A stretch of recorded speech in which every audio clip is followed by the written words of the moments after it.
নমস্কার বন্ধুরা, আমি অনামিকা। আমি রাজস্থানে থাকি এবং আমাদের রাজ্যের বাইরে থাকি। বর্তমানে এখন সবথেকে বড় যে সমস্যাটা চলছে সেটা হলো গিয়ে গ্যাসের সমস্যা। বিশেষ করে যারা আমরা বাইরে থাকি, গ্রামে থাকলে আমরা উনুনেই সাধারণত রান্না করি, গ্যাসের অতটা অসুবিধে হয় না। কিন্তু বাইরে যারা থাকি তাদের গ্যাসই হলো রান্নার একমাত্র ভরসা, যেহেতু আমরা ইন্ডাকশন ব্যবহার করি না। আজ রবিবার আমরা দুপুরবেলা রান্নার আয়োজন করেছিলাম, ফ্রাইড রাইস আর চিলি চিকেনের মেনু হওয়ার কথা ছিল। হঠাৎ করেই রান্না হতে হতে মাঝ রাস্তায় গ্যাস শেষ। দেখুন, আমার চিলি চিকেনের জন্য ক্যাপসিকাম, পেঁয়াজ আর পকোড়া রেডি, আর ফ্রাইড রাইসের আমার শুধু ভাতটা হয়েছে।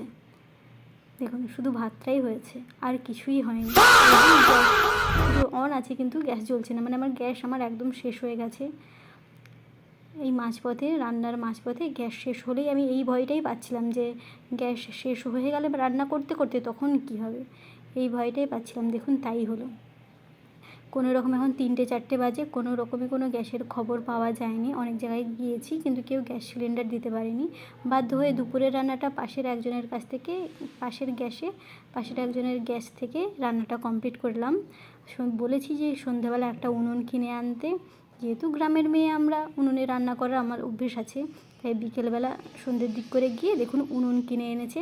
বাকি রান্নাটা এই উনুন জেলেই কমপ্লিট করা হলো। উনুন আর কাঠ কিনে এনেছে, বাকি রান্নাটা এই উনুনেই কমপ্লিট করা হলো।